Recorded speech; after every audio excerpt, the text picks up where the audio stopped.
Es vienkārši gāju pie cilvēkiem un lūdzu, vai es varu gulēt viņu gultās un sapņot sapņus. Un daudziem, kuri man uzņēma savās guļamistabās un gultās, bija patiesi prieks, ka viņi redz dzīvu cilvēku, ar kuru viņi var parunāties un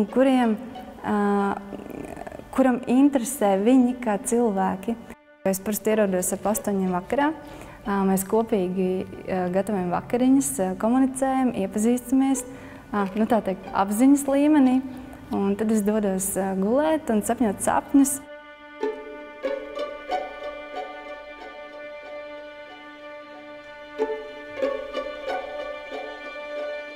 Ir daži cilvēki, kuri guļ blakus uz matracīša.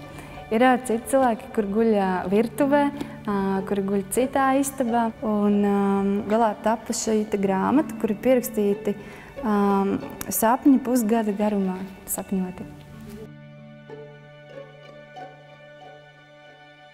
Lai atcerētos sapni, tu nedrīkst kustēties.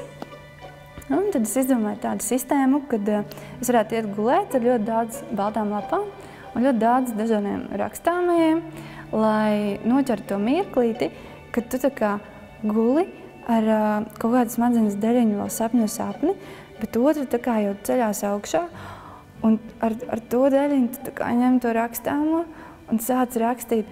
Rakstot pusgadu no vienas sapņojot sapņus, apmēram jau pēc nedēļas es atklāju, ka tas viss sāk notikt ar mani pa dienu apziņā. Man likās vienkārši fenomenāli. Es guļu, sapņoju, un tas burtiski pēc dažām minūtēm notiek ar mani.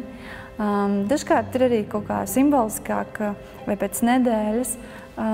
Es vēl īsti neesmu atradusi schēmu, pēc kā tas darbojas, bet tas, ka tur ir sasaiste ar dienu un apziņu, tas ir viennozīmīgi.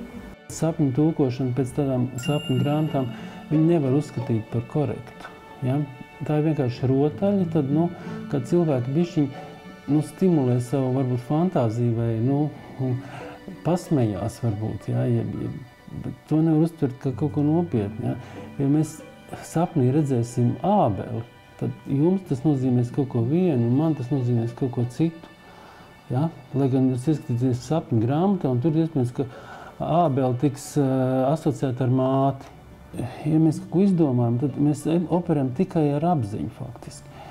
Bet zemapziņa ir daudz jaudīgāka, un zemapziņā mēs esam uztvēruši daudz vairāk pieredzes, kas mūsu dzīvē notikuši. Lai varētu izģenerēt kaut kādu jaunu atbildi, teiksim, sarežģītā situācijā.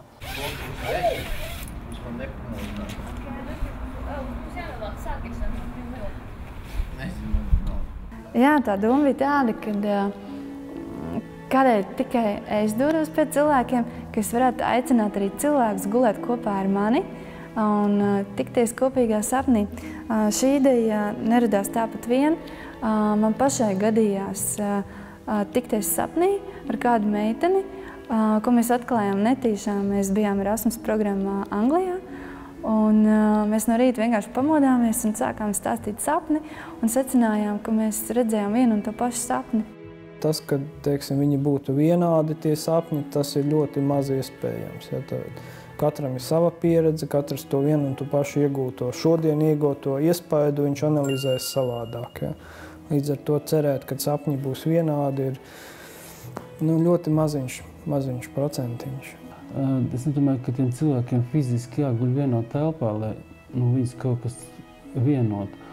Tāpēc, ka mēs miegā neesam kopā, miegā mēs esam katrs par sevi atsevišķi. Man ir tāda vīzija, kad varētu kādā publiskā vietā, piemēram, Mākslas akadēmijā vai kādā pilī, kur ir pilni ar cilvēkiem, vienkārši tāda aina, kad cilvēki nāk ar segām un spilveniem, uz turiem vienkārši simtiem bariem un kopīgi ir gulēt un sapņo un spēj savienoties vienā sapnī. Pirms iemikšanas domāt un gribēt nosapņot kaut ko interesantu un foršu. Tas man tā liekas ietekmē. Vietai, es pieņemu, ja cilvēks gulēs, teiksim, no tāda ģeomagnētiskā viedokļa kaut kādā aktīvā vietā, tad varētu būt teorētiski, ka viņš aktīvāk sapņo. Nu, šī gadsimtā, es domāju, tas vēl nebūs mūsu mērķis. Mēs tā nevarēsim. Iespējams, ka nākotnē, iespaidojot frekvences smadzeņu darbības, varētu iegūt vienu vilni un tā kā televīzijā. Ja? Tātad visi skatās vienu kanālu.